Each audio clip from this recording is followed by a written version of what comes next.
Good morning. Welcome to the service. We just finished a very good retreat with Swami Tattwamayananda on Vedanta dialogues. And Swami Tattwamayananda, he is head of the Vedanta Society of Northern California in San Francisco.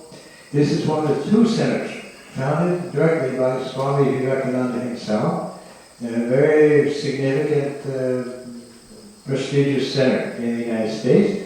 And Swami Tattwamayananda is one of the very best scholars in the Ramakrishna order. He started studying Sanskrit, I think, when he was 4 years old, and he also has studied English and many of history, everything. He's by nature, he's just a very good scholar. So we're very happy to have Swami to speak with us today.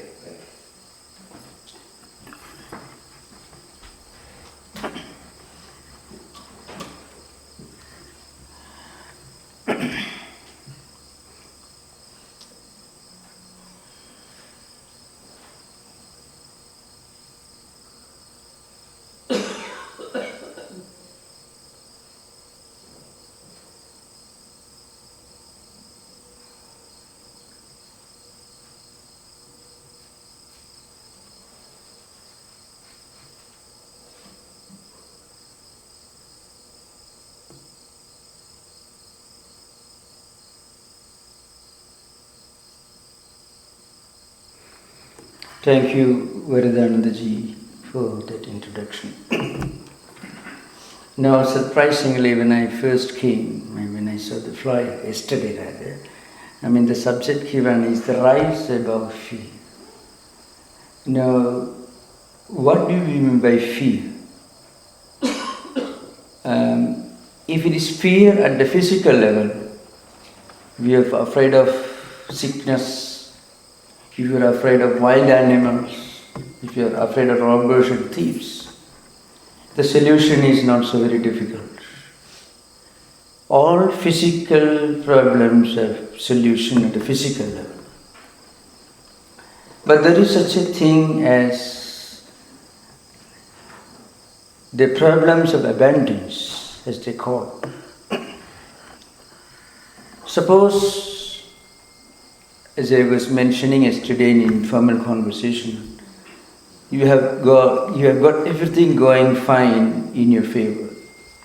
Plenty of money, a secure job, social security, insurance, everything wonderful. Do we feel inner tranquility and peace? Then problems take another form. Such problems are not at the physical level. We are told that the highest suicide rates in the world are found in the most advanced welfare societies.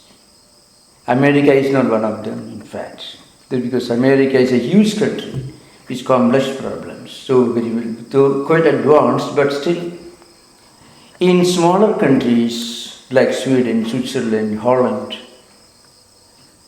or slightly bigger countries with bigger populations like Japan, which has reached a very high level of not only scientific, technological development, which have got a very wonderful government which is very people-friendly, which is social welfare-oriented stage, where your things are taken care of right from your cradle to grave, where you don't have to worry about taking loans for children's education.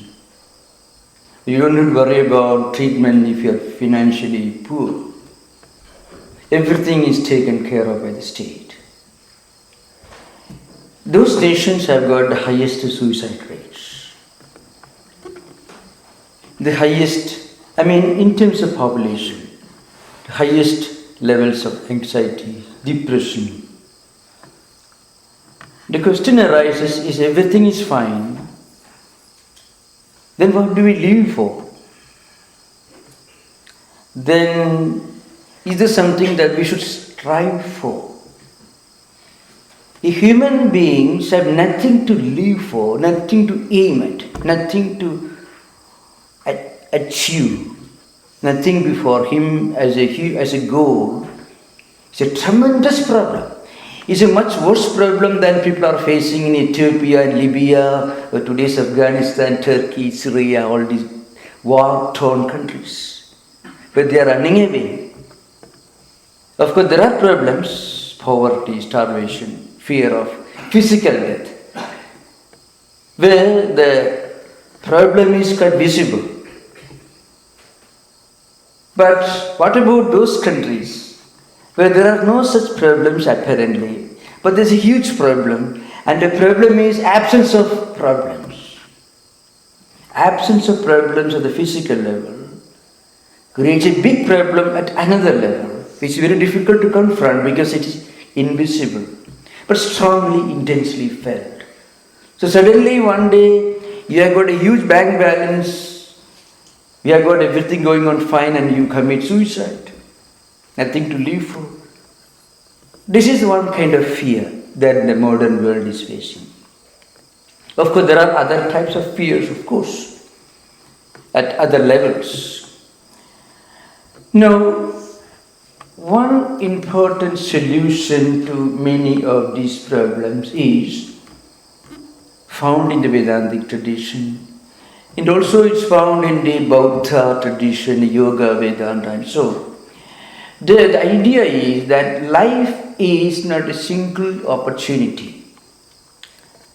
Life is not a journey that begins with your birth and ends with death.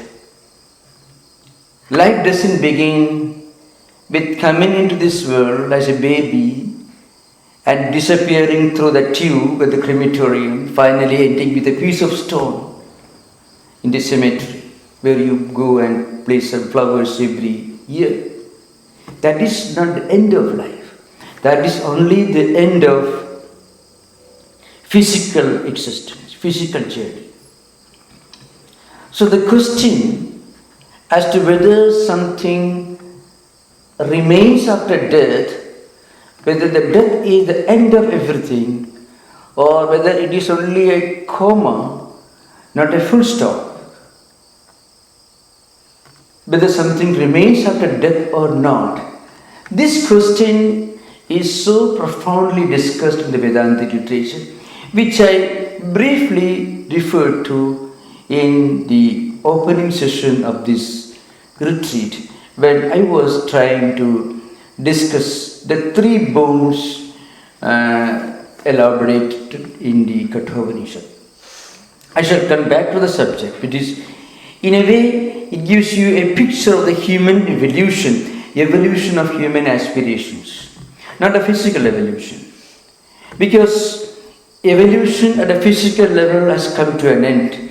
You cannot grow another hand or another eye. Physical evolution has come to an end. But evolution, there is evolution that is taking place at another level.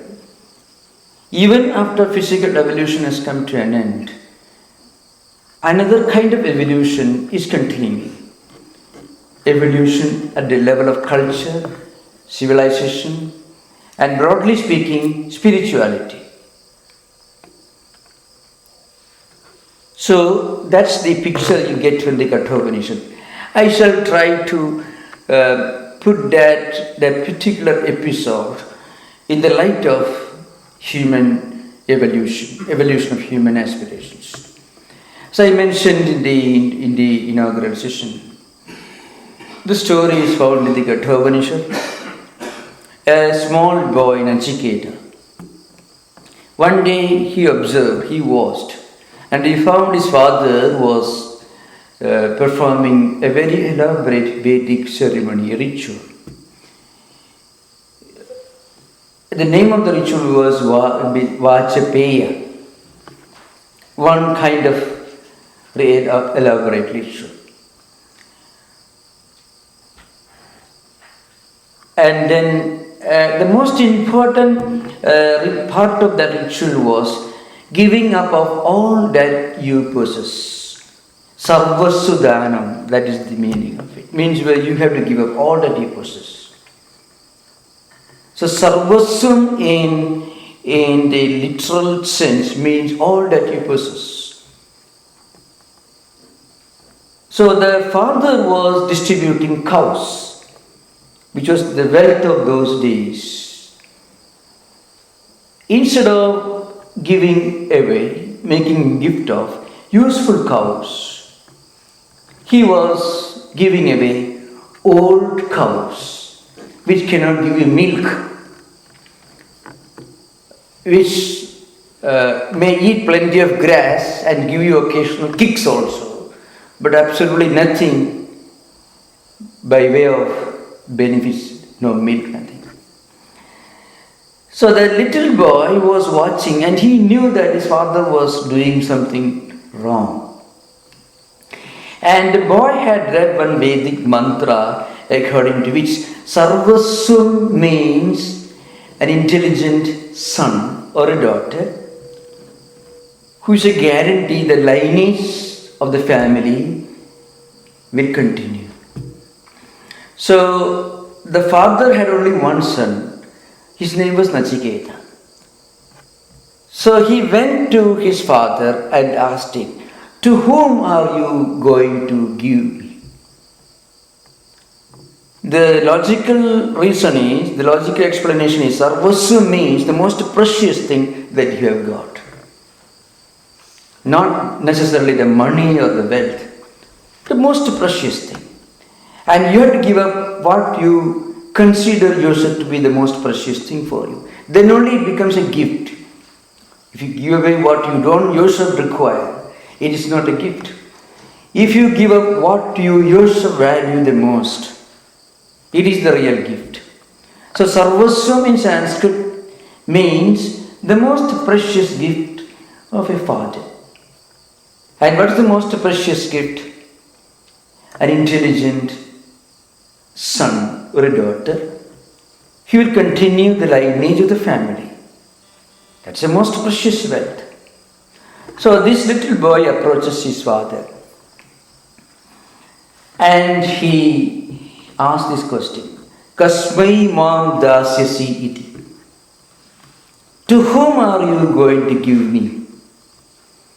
The purpose of asking this question was that the father was doing something wrong by giving away useless cows. So he wanted to make the father aware of what he was doing. So he wanted to give him a shock treatment.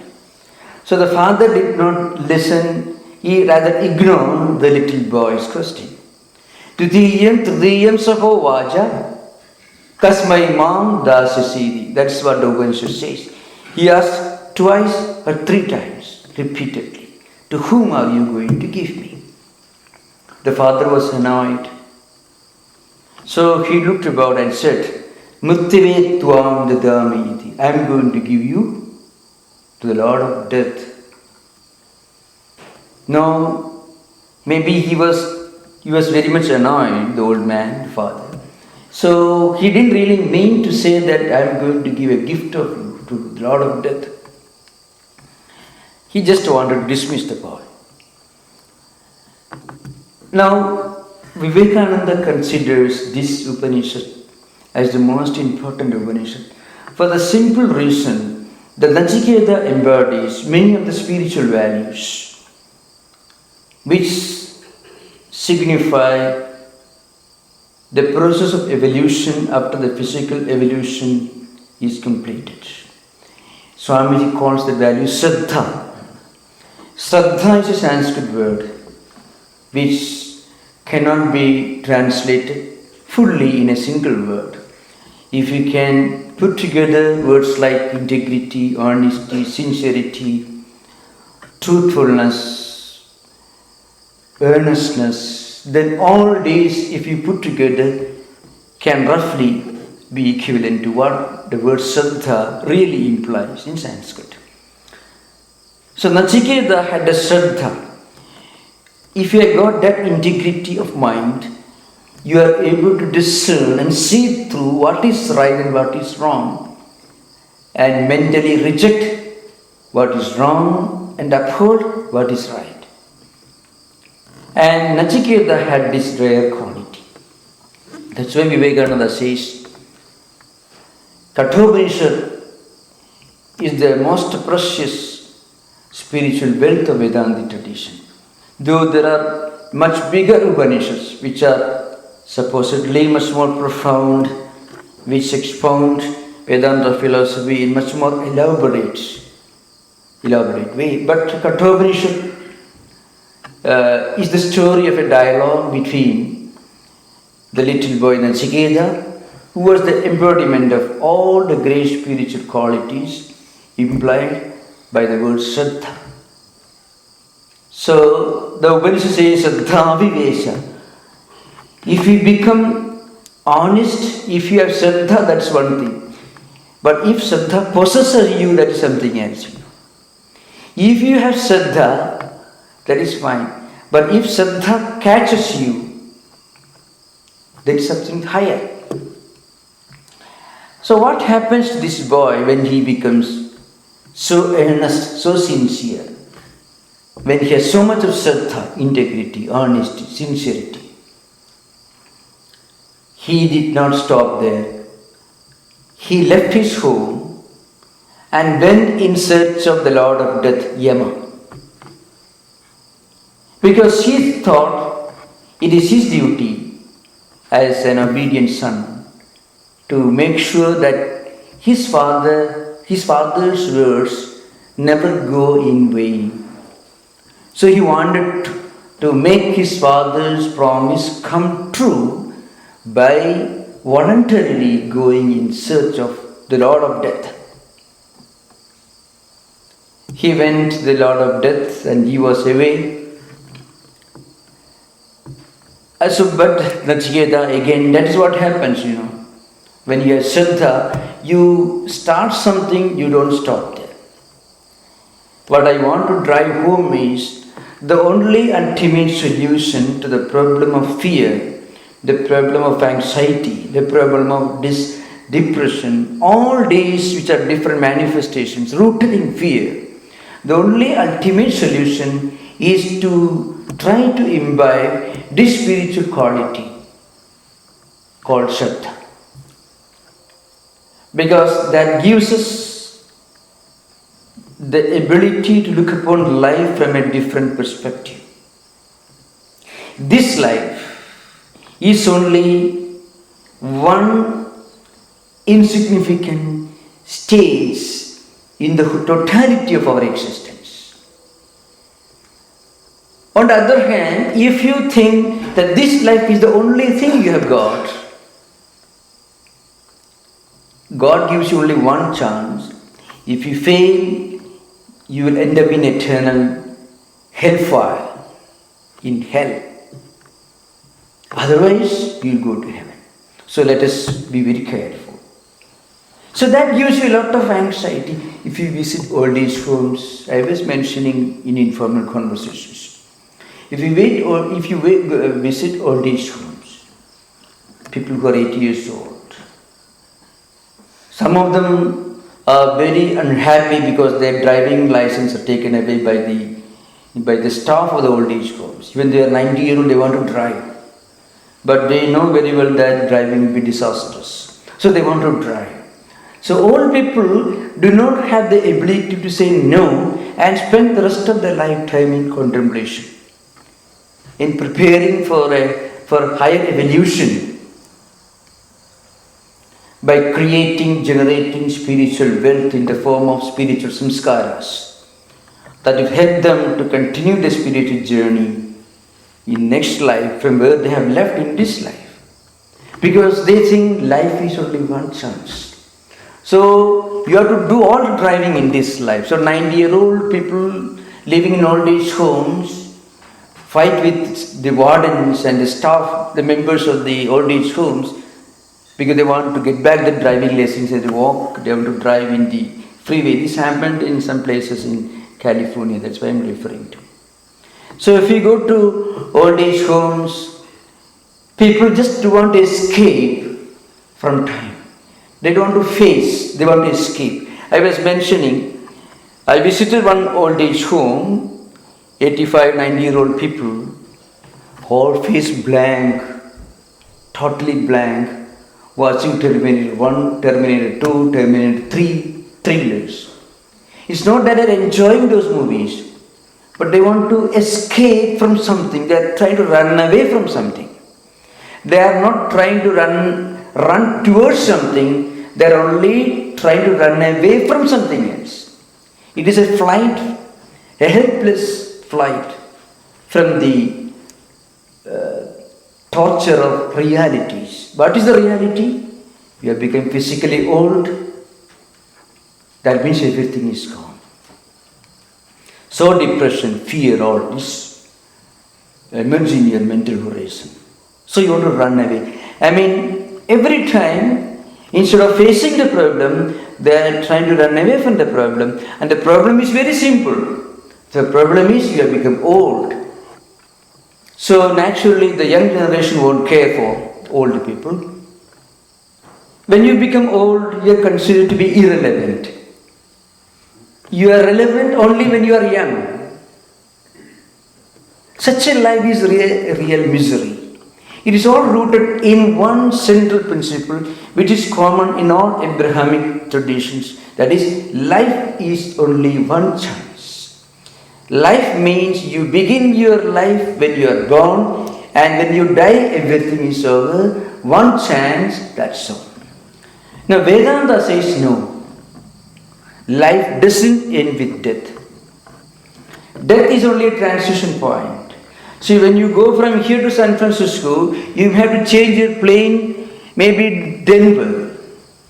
If you have to change your plane in Denver, you don't get depressed. You just wait for some time, take another flight. Like that, death is only a transition point in Vedanta and Yoga. So, that problem is resolved in this discussion in Kathopanishad.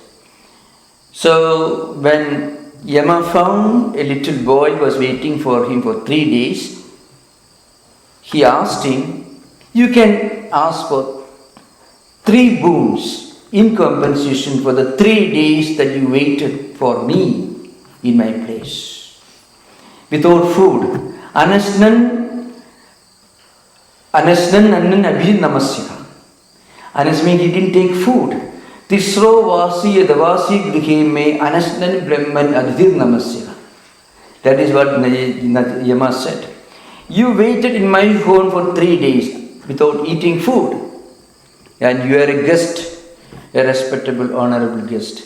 So in compensation for this, I shall give you permission to ask for 3 boons. You can ask for 3 boons. The first boon that the little boy Nachiketa asks is, when I get back to my home, my father should not scold me, my father should not be angry with me.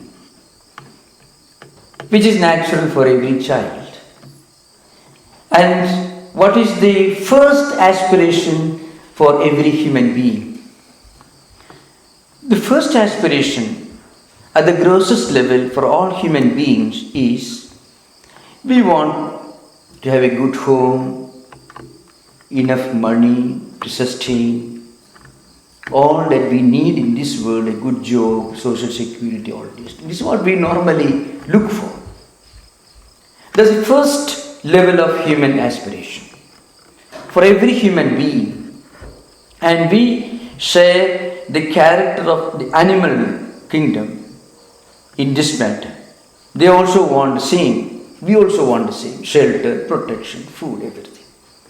So Nachiketa asked for this boon. And Yama readily agreed. See, God will be happy if you only ask for perishable, insignificant things. When you ask for immortality, when you ask for the highest devotion, when you ask for the highest spiritual experience, then God will be very careful. He will test you whether you deserve it or not. So when Nachiketa asked for this boon, Yama immediately agreed. Shanta Sankalpa Sumana Yathasya Vidamanyu Gutumo Ma Bhimurtyo Durprasishtam Ma Bhivade Prasida Edatrayanam Prathamam Paramprani. The first boon I am asking is that when I get back to my home, my father should not be angry with me because I left my home without his permission. So I should not have any problem. When Nachiketa asked this boon, Yama immediately agreed. But then Nachiketa didn't stop there. As I mentioned, Nachiketa was an embodiment of Shraddha. This is what takes us towards higher spiritual evolution. Then Nachiketa thought, well, maybe all problems solved at the domestic level. Father won't scold me. I will have a long, healthy life because I met the Lord of Death himself. So I will have no problem. But what about after death? That is an interesting characteristic of higher evolution. You find this aspiration among many philanthropists, captains of industry, many scientists. When they achieve great name and reputation and great name and fame, plenty of wealth, then they will have some aspiration. When they want to do some good work, philanthropical work, paying huge donations, starting a foundation, a trust for helping people, poor people, to fight epidemics in third world countries. You find this tendency among many people who become enormously successful in worldly life. It's natural. Now that was the next aspiration for Nachiketa. So he said, well, now I'm fine. In fact, maybe that's the stage where most of the members of the Indian diaspora have reached. They've sold the first stage of the human evolution, job security, everything. The next aspiration. To Nachiketa asked the question, Sattum agnim swargyam adhyesham mrityu prabruhitam siddhadhanaya mahim swargaloka amrutam bhajande edatrayanam ditiyam varam vrani. Well, my health will be fine. I will have plenty of money, wealth. My father will not scold me. I have all these things satisfied at the empirical, worldly level. But what happens next? All people die.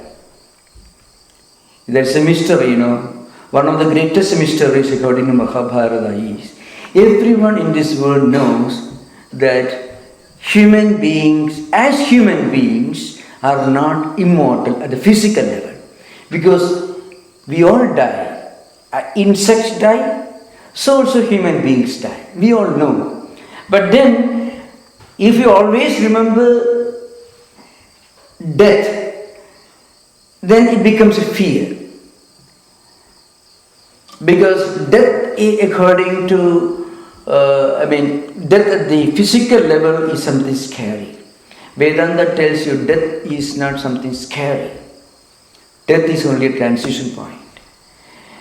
The reality of death actually is a pointer to another greater reality. Death means it shows the perishable nature of this body. But it also points out the imperishable nature of something that goes beyond this body. So death should make us philosophers. It should make us saints and sages. It should give us spiritual wisdom if you look at it from another angle. So Nachiketa asked the second boon. We all die, but those who live in the heaven live for a longer time.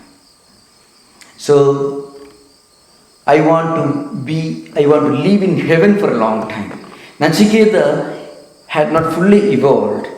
He was at the second stage of evolution. So he wanted to go to heaven. And Yama was okay. Yama was okay with that request. He agreed. But then Nachiketa didn't stop there. In fact, this question arises only in Vedantic tradition. After death, what remains? That's the next question. Em prede vichikitsa manushya asti tyege nayam asti iti chayge edad vidya manusishtastoya aham varana meshavarastatyega. Death is only the end of this physical body. But we have got a spiritual dimension that continues to live even after death. While explaining this, Yama gives a graphic picture of our life as a spiritual journey in a chariot. Atmanam radhinam vidhi, shariram radhamevicha, buddhintu saradhim vidhi, mana pragrahamevacha. Indriyani varanyahu, vishayasteshu gocharam, atmendriya manayuktam bhoktityahu manishinaha. In 2 verses, Yama gives the whole picture of intelligent life of a wise person, as a journey on a chariot. Atmanam radhinam vidhi. This individual soul is the one who is the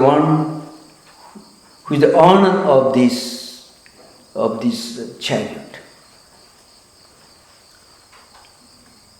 And this body is the chariot itself. Our intellect is the charioteer, buddhi. And Atmanam Vidhinam Shariram Vidhimeja Buddhintu Saradhimiti Mana Pragrahamevacha. Mind is the reins. Indriyani Hayanya. Indriyas, the senses of perception, senses of action. Eyes, the sense of vision, the sense of sight, sense of touch, sense of smell, sense of taste. All these 5 senses of perception and 5 senses of action. All these constitute the horses.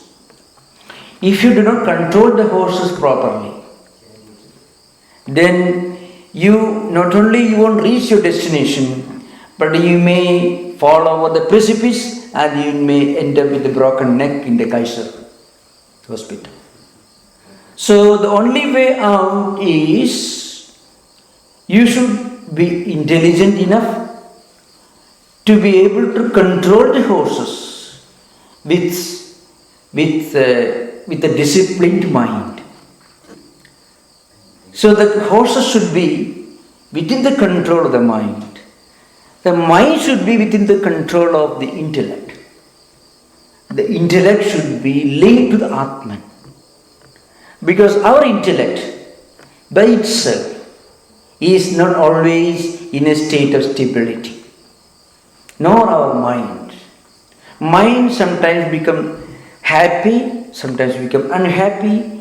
It is subjected to fluctuations. So also the intellect.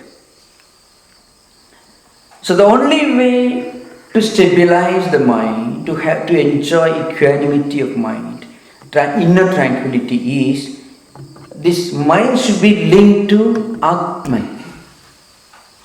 Such a person who has succeeded in linking his mind and intellect to the Atman, thereby using his mind properly as effective reins in the hands of an intelligent rider, who can control the horses properly, because he is endured the spiritual wisdom, because his Atman is really functioning through his intellect. Intellect is linked to the Atman. Such a person is called Sthitat Prajna in the language of Bhagavad Gita.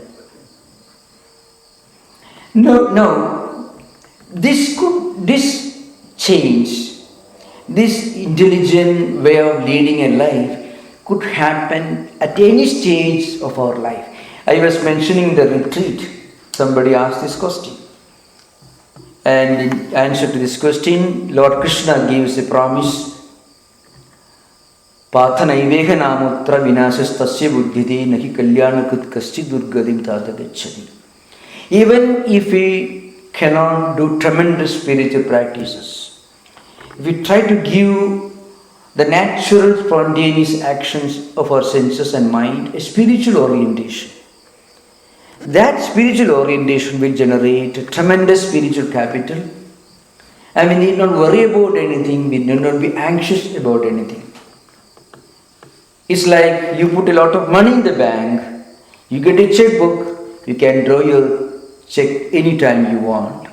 Similarly, if you can generate spiritual capital without worrying about tomorrow, if we can live at the present, every moment becomes a moment for celebration. That is the characteristic of a spiritual seeker. According to Bhagavad Purana, Nityotsavam bhavatyesham nityasri nityamangalam. For a spiritual seeker, every moment, every action, every word is itself a spiritual act, is an occasion for celebration. Now this wisdom sometimes comes to us in a state of psychological emergency. I can give the example of Parikshit in the Bhagavad Purana. It's a very touching story. Parikshit was a king and a very intelligent, very noble emperor. So in those days, it was the duty of kings and emperors to see that the hermits and sages living in the forest are not disturbed by wild animals. So this Parikshit, this king, one day was hunting in the forest and he was tired, he was hungry, tired and exhausted, he was thirsty, and he entered a hermitage. He found a hermitage on the way, he entered the hermitage. An old hermit, a sage, was sitting absorbed in meditation. Because he was thirsty, he lost his mental balance, and hungry and thirsty. That is it. Hunger and thirst sometimes can have an upsetting effect in the mental system. So this man suddenly got his balance, and he thought, this old man, this sage is sitting there with his eyes closed. He is pretending to be absorbed in meditation. And he is not even getting up from his seat and I want to drink some water. He is not even offering some drinking water. So he looked around. He became so desperate because of his thirst. He found a dead snake lying near the hermitage. He lifted that snake with his bow and put it in the neck of the sage who was sitting there absorbed in meditation.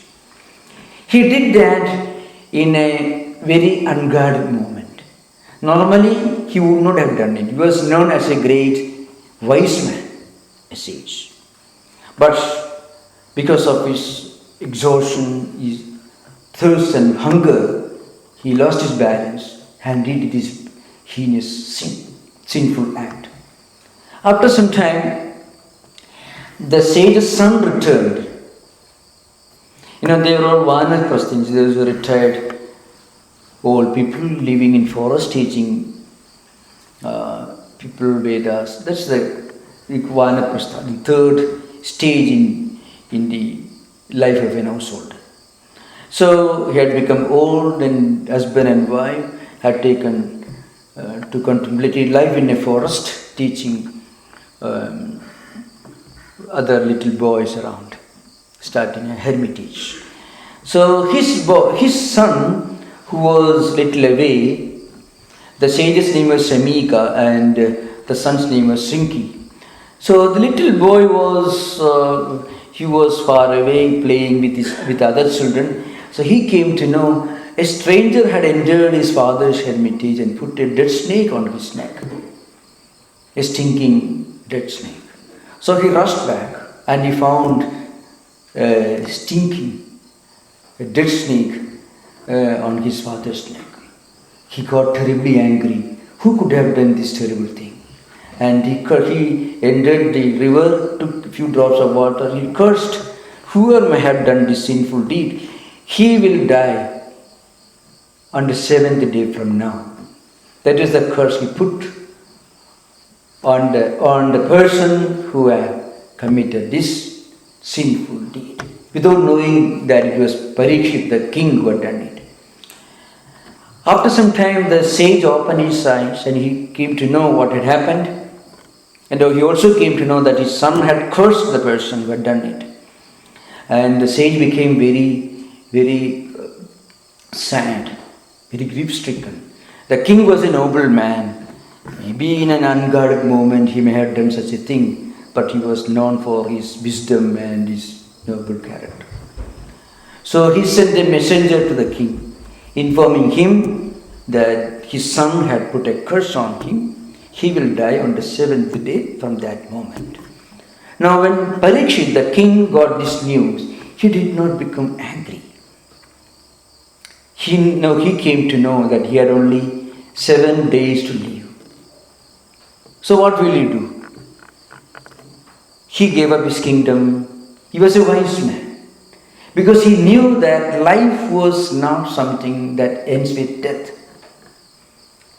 Even the last moment, if he can do some spiritual practice, that will take him to the highest level of spiritual realization. So, in spite of the sinful deed that he committed, he can still realize the higher spiritual truth. So he gave up his kingdom. He declared his eldest son, Janamejaya, as the next emperor, heir apparent. And he left his palace, left his comforts, went to the banks of Ganga, and he decided to sit there on the banks of Ganga, sit in contemplation and meditation, and spend the rest of his lifetime, 7 days, in prayer. Remember, he was not angry. He was not even sad. Rather, he thought that this is an opportunity for him to become a wiser person. There is an interesting verse in one of our devotion classics. Yasya anugraham ichchami tasya vittam haramiham bandhavaischa viyogena bhrijam bhavati dukkhidaha tena dukkhena samtapto idimam na parityajet tat prasadam karishyami yad devairapi sudurlaham. This is an interesting verse. These words are put in the mouth of God. So God says, those whom I want to bless, I want to show my grace to. I remove obstacles from their path, for the path of the devotees. Suppose you are a very rich person, a billionaire, a trillionaire, and you become very proud. You spend your whole lifetime in Las Vegas or Macau or Hawaii, without any higher aspiration. But if you have done some spiritual practices in your previous life, then what happens, God takes away all your wealth, which will compel you to think of God, turn your mind back to God. If God really wants to show His grace to you, if He doesn't want to show His grace, then He won't disturb you. You have to be born again, continue your journey all over again next life.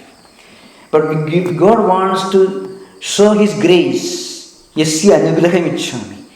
If God wants to bless you, tasya vittam haramiham in Sanskrit means I will steal His wealth. That's a literal meaning. Which means the obstacle before you is too much wealth, so that wealth will be taken away from you. That's all. And if you become too popular, all cronies and sycophants around, and you feel they are their best friends, then God will get you isolated. So, bandhavaischa viyogena bhrijam bhavati dukkhidaha. So then what happens, if you don't care for any spiritual practice, you become too proud of your popularity among your friends, your reputation, then God will get you isolated from them, which will compel you to turn your mind to God again. Still, if you do not give up your spiritual practices, then God will elevate you to a higher position. You can find in the Bible the story of Job. Anyway, now the question is, Parikshit understood that he had become so proud, so successful, so well known among the different kings of India at that time. He was the grandson of Arjuna. So he had every reason to be proud of his pedigree.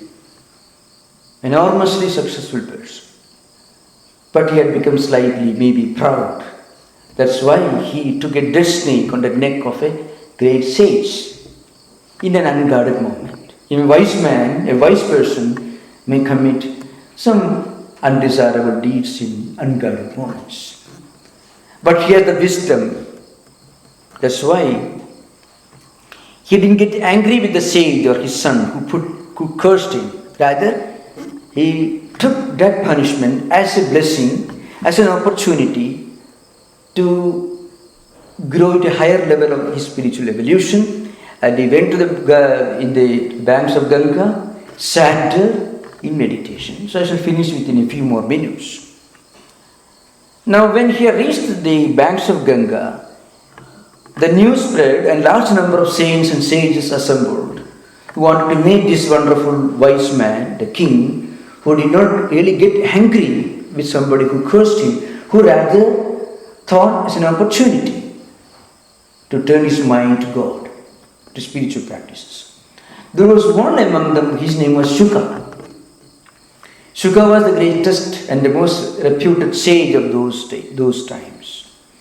So when he found Shuka, who had come to see him, Parikshit puts one question to him. Atha prichami samsiddhim yoginam paramam gurum purusasya yat karyam riyamanasya sarvata. It comes in the first skandha, towards the end of the first book of the Bhagavata Purana. I am going to ask you one question. What should a dying man do? Then he continues the question. How to meditate, how to go about doing duties and responsibilities. And he continues the question. Atho japyam, yat kartavyam, yasmartavyam, and so on. How we should go about doing our duties and responsibilities, how we should meditate, how we should contemplate. All these questions. And what we should not do. Bruhi yadva vipairiyam, what we should not do. When death is staring at you. He had only 7 days to live. In answer to these questions, 2 questions, Shuka expounds the whole of Bhagavata Purana. That means the whole of this spiritual classic, which is incidentally the most famous and the most celebrated devotional classic in Sanskrit literature, is an answer to this question. How one should live in this world in an intelligent way, so that one should be able to die in an intelligent way. In answer to these questions, the beginning of the next section, Shuka says, Etavan Sankhya Yoga Bhyam Sudharma Paridishtaya Janma Labha Parapumsam Ante Narayana Smati. The literal meaning is, one should be able to live. What's it? One should be able to leave this world with God's form in our heart, God's name in our lips, with our mind focused on God. That's the most intelligent way of living this world. So our life also should be oriented towards that. This can be done by the practice of Karma Yoga, Swadharma Paridishtaya, or Bhakti Yoga, taking the name of God or praying to God, or through Jnana Yoga.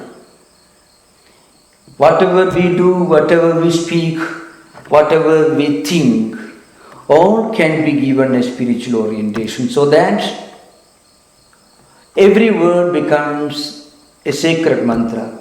Every act becomes an act of worship, and every thought becomes an act of meditation.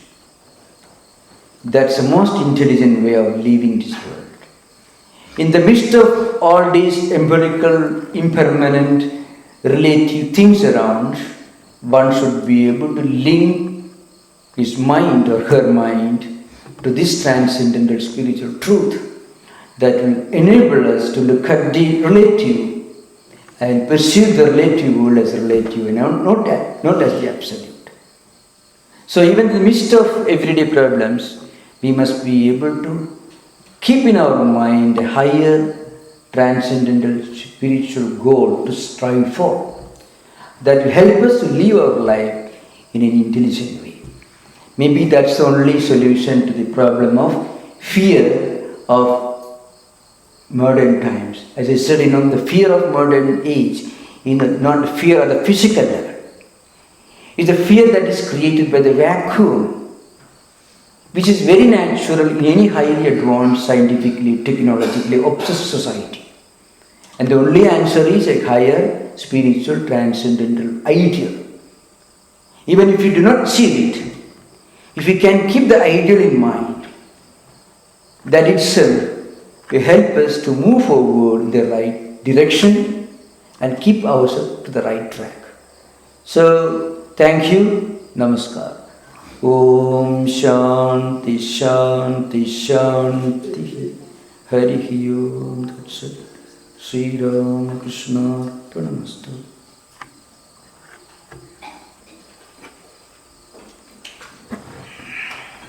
Very good. Thank you, Swami. So the next retreat is going to be September 23rd to the 25th on the Imitation of Christ by Swami Vivekananda, who is head of the Vedanta Society in Providence. Also coming up, there's going to be a very special program in Homer Glen in Chicago on September 11, 2016. Now, I'm sure everybody's familiar with September 11th of 2001, which was 9/11. But I don't know if most of you realize that the very first day, the opening day of the Parliament of Religions in 1893 was September 11th. So exactly 108 years after the opening of the Parliament of Religions, we have which began interfaith dialogue and interfaith harmony. Well, exactly 108 years after that, we had 9/11, which is the worst example of interfaith non-harmony that we witnessed. So we are having this program on September 11th and this year, and it will be a laser show on Swami Vivekananda. And it's supposed to be quite an amazing, quite a very nice thing, as well as with the dinner. So that's on September 11th, 2016, from 1 to 5. The tickets are available. They're either $125 or $325, or there's $1,000 tickets too. So anybody who wants to buy a ticket can contact us in Homer Glen and order the tickets, or I don't know, they may have some tickets here too, I'm not sure. Okay, so thank you all for coming, and many of you, thank you for participating in the retreat. We're very happy that you could join us for this. Om Nasato Ma Saryamaya Tamaso Ma Jyotir Gamaya Vidyor Ma Amritam Gamaya. Om Shanti Shanti Shanti. O Lord, lead us from untruth to truth, lead us from darkness to light, and lead us from death to immortality. Oh, please, please, please. Just a second.